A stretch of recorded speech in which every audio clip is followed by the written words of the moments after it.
की जिंदगी से शहादत की मौत 100 दर्जा बेहतर है। उन्होंने मुल्क की आज़ादी और खुद मुख्तारी की हिफाजत के लिए अपनी जान कुर्बान करके दुनिया भर के आज़ादी पसंदों और ख़ास तौर पर हिंदुस्तान के मुसलमानों के लिए एक अजीम मिसाल पेश की, जिस पर आज भी मुसलमान फ़ख्र करते हैं। अस्सलाम वालेकुम वरहमतुल्लाहि वबरकातुहू। उम्मीद है आप लोग सब खैरियत से होंगे। मैं भी अल्हम्दुलिल्लाह अल्लाह का लाख लाख शुक्र एहसान खैरियत से हूँ। और इंशाअल्लाह जिस वीडियो में रिएक्शन देने जा रहे हैं, नूर हदीस चैनल का नाम है और इनके चैनल का लिंक मैं डिस्क्रिप्शन बॉक्स में दे दूँगा। आप लोग उनके चैनल सब्सक्राइब करिएगा और मेरी वीडियो को एंड तक देखिए। दोस्तों, जो सीरीज़ हम चला रहे थे टीपू सुल्तान की, ये आज फाइनल एपिसोड है दोस्तों, यानी कि ये आखिरी एपिसोड है। आज हम जानेंगे किस तरह से शेर मैसूर टीपू सुल्तान की शहादत हुई, यानी कि वो शहीद हुए। ये पूरी जानकारी इस वीडियो में मिलेगी हमको, और ये आखिरी पार्ट है, यानी कि आठवां पार्ट है। तो इस वीडियो को ज़्यादा से ज़्यादा शेयर करिएगा और चैनल को सब्सक्राइब करिएगा, लाइक करिएगा, अपनी कीमती कमेंट बॉक्स में ज़रूर बताइएगा। और इस वीडियो से आपने क्या सीखा है ये भी बताइएगा हमें कमेंट करके। तो आइए पहले वीडियो देखते हैं, फिर उसके बाद इंशाल्लाह बात करते हैं। चूंकि अंग्रेज़ों का पल्ला भारी था और उन्हें अपनी जीत का यकीन था, इसीलिए उन्होंने इतनी सख्त शर्तें पेश की थी। शेर मैसूर सुल्तान टीपू ने 4 मई 1799 ईस्वी को फजर की नमाज अदा की। फिर घोड़े पर सवार होकर किले की दीवार की तरफ रवाना हुए। वहां सुल्तान ने टूटी हुई दीवार का निरीक्षण करने के बाद उसकी मरम्मत का हुक्म दिया और अपने बैठने के लिए दीवार पर साइबान लगाने का हुक्म देकर वापस शाही महल में आ गए। थोड़ी देर बाद चंद नजूमी सुल्तान की खिदमत में हाजिर हुए। उन्होंने सुल्तान से कहा कि आज का दिन आपके लिए बहुत मनहूस है और ख़ास तौर पर दोपहर का वक्त तो बहुत ही मनहूस है। इसीलिए आपके लिए बेहतर ये होगा कि आप ये वक्त अपने सरदारों और वजीरों के साथ गुजारें और नहुसत टालने के लिए सदका खैरात करें। नजूमियों की बात सुनकर सुल्तान टीपू ने गुस्ल किया। फिर जवाहरात, चांदी और सोना दरवेशों और ब्राह्मणों में बांट दिया, जबकि गरीबों, मोहताजों और मिस्किनों में रुपया और कपड़ा तकसीम किया। उसके बाद सुल्तान दस्तरखान पर खाना खाने के लिए बैठे। अभी खाना शुरू ही किया था कि शहर की तरफ से चीखों पुकार का शोर बुलंद होने लगा और सुल्तान ने खाना छोड़ दिया। इतने में चंद वफादारों ने आकर खबर दी कि सैयद गफ्फार तोप का गोला लगने से शहीद हो गए हैं और दुश्मन किसी रोक टोक के बगैर किले की तरफ बढ़ रहे हैं। सैयद गफ्फार सुल्तान टीपू के एक बहुत ही वफादार सरदार थे। उनकी शहादत की खबर सुनकर सुल्तान जल्दी से उठकर बाहर आए और अपने घोड़े पर सवार होकर वफादार सिपाहियों के साथ किले के दरीचा की तरफ चल दिए। वो दरीचे से निकले और दुश्मन पर हमला करने के लिए बिला खौफ व खतर आगे बढ़ते चले गए। इसी लम्हे मीर सादिक दरीचा के करीब आया और उसने दरीचा बंद कर दिया ताकि सुल्तान वापस किले में दाखिल ना हो सके। अंग्रेज किले तक पहुंचने की सरतोड़ कोशिश कर रहे थे, लेकिन मोर्चों पर सुल्तान की वफादार फौज की मुजाहमत के सबब उन्हें किले पर कब्जा करना दुश्वार महसूस हो रहा था। उन बहादुर सिपाहियों को मोर्चे से हटाने के लिए अंग्रेजों ने पुरनया की मदद हासिल की। चुनांचे जब जंग पूरे जोर पर थी, उस वक्त गद्दार पुरनया ने सुल्तान के लश्कर में आकर ऐलान करा दिया कि सिपाही आकर अपनी अपनी तनख्वाह वसूल करें। सिपाही तनख्वाह लेने के लिए मोर्चों से हटे तो गद्दारों ने दुश्मन को इशारा कर दिया। मैदान साफ देखकर जनरल बेयर्ड अंग्रेजी फौज के साथ तेजी से आगे बढ़ा। एक गद्दार मुसलमान अफसर मीर कासिम अली ने उनकी रहनुमाई की और सबसे पहले दीवार पर चढ़ गया। तब अंग्रेज फौज ने दीवार पर चढ़कर अपना झंडा लहरा दिया। सुल्तान टीपू ने गद्दारों की गद्दारी देखी तो उन्हें बहुत गुस्सा आया, लेकिन अब कुछ नहीं हो सकता था। वो अपने वफादारों के साथ वापस चल दिए ताकि किले के अंदर जाकर अंग्रेजी फौज को रोके, लेकिन किले का वो दरीचा बंद था जिससे गुजरकर सुल्तान बाहर आए थे। सुल्तान ने दरबानों को दरीचा खोलने के लिए आवाजें दी, लेकिन उन्होंने दरीचा ना खोला, जबकि दुश्मन फौज का एक दस्ता फायरिंग करता हुआ सुल्तान की तरफ बढ़ रहा था। सुल्तान टीपू बहादुर बाप का बहादुर बेटा था। खुद को मौत के मुंह में देखकर भी उसके हौसले पस्त ना हुए। वो समझ चुका था कि अब उसकी जिंदगी की आखिरी घड़ियां है। चुनांचे उन्होंने हिम्मत ना हारी और मौत से डरने के बजाय आखिरी सांस तक मौत का मुकाबला करने का फैसला कर लिया। दुश्मन गोलियों की बारिश करता हुआ करीब पहुंचा तो सुल्तान के जानिसारों ने सुल्तान को सलाह दी कि आप खुद को अंग्रेज अफसर पर जाहिर कर दें, वो आपके रुतबे का ख्याल करेगा और आपकी जान बच जाएगी। सुल्तान ने उनकी सलाह सुनी तो शेर की तरह गरजदार आवाज में कहा, हरगिज नहीं, मुझे दुश्मन से रहम की भीख नहीं चाहिए। शेर की एक दिन की जिंदगी गीदड़ की 100 साल की जिंदगी से बेहतर है। जरा सी देर में सुल्तान टीपू ने कई दुश्मनों को कत्ल कर दिया। इतने में सुल्तान की घोड़ी को एक गोली लगी और वो गिर गई। सुल्तान का जोश कम ना हुआ, वो पैदल ही दुश्मनों से जंग करने लगे। उनके वफादार सिपाहियों ने उन्हें बचाने के लिए अपनी जानें कुर्बान कर दी।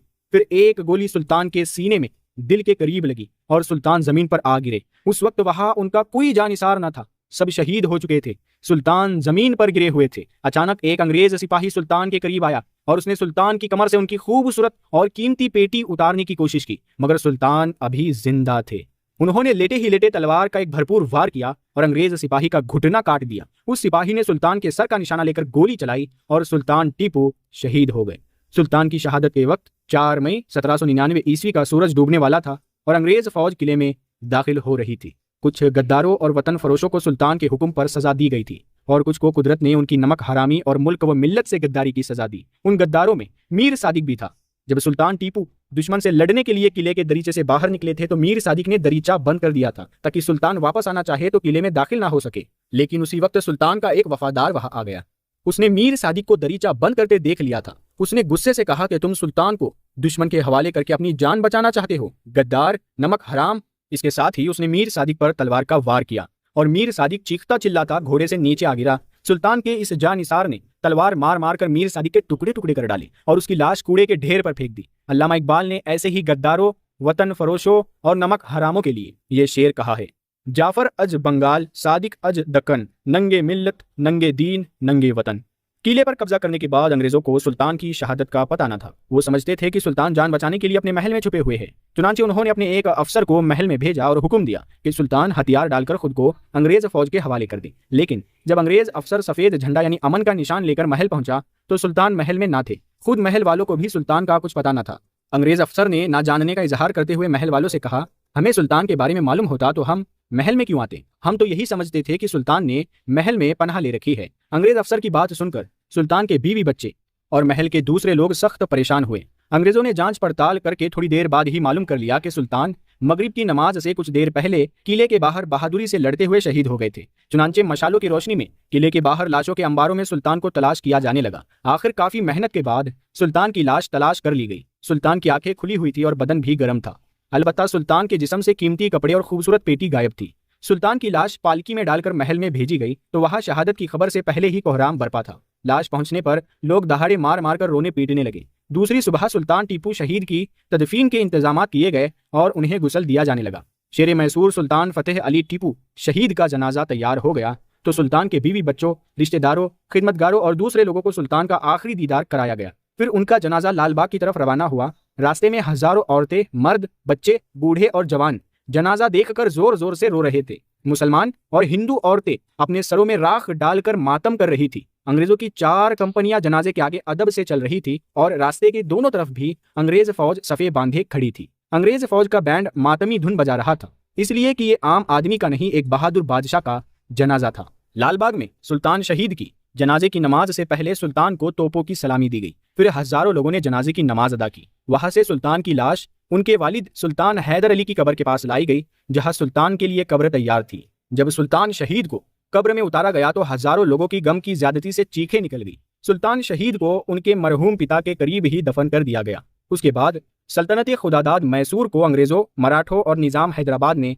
आपस में बांट लिया। लेकिन ये तकसीम कुछ दिनों के लिए थी। कुछ वक्त के बाद अंग्रेजों ने पूरे हिंदुस्तान पर कब्जा कर लिया और निजाम, मराठों और हिंदुस्तान के तमाम बाशिंदों की गर्दन में गुलामी की जंजीर डाल दी। सुल्तान फतेह अली टीपू शहीद की हिंदुस्तान ही नहीं, दुनिया भर के बहादुर हक परस्तों में एक इम्तियाजी शान है। उनकी सारी जिंदगी जंग के तपते हुए मैदानों, तोपों की घनगरज, गोलियों की बारिश और धुएं के बादलों में गुजरी। बचपन में उन्होंने अपने बहादुर बाप हैदर अली के साथ मुल्क के दुश्मनों से जंगें लड़ी। फिर 1782 ईस्वी से 1799 ईस्वी तक मैसूर में हुक्मरानी के बावजूद उनका ज्यादातर वक्त मैसूर और इस्लाम के दुश्मन अंग्रेजों के साथ वतन की आज़ादी और अमन व अमान की हिफाजत के लिए जंग के मैदानों में गुजरा। सुल्तान टीपू की दास्तान आज़ादी की जिद्दोजहद में एक संगे मील की हैसियत रखती है।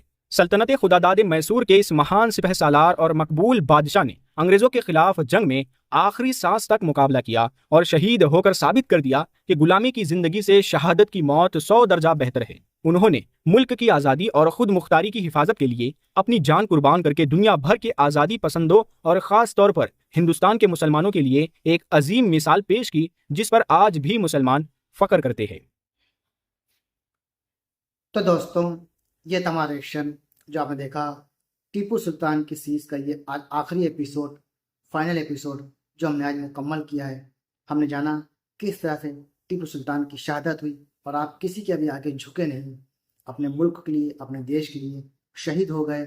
और जो उन्होंने एक बात बोली थी वो हमेशा के लिए समझ लिया इतिहास में दर्ज हो गई है कि गीदड़ की 100 साल की ज़िंदगी शेर की एक ज़िंदगी से बेहतर है।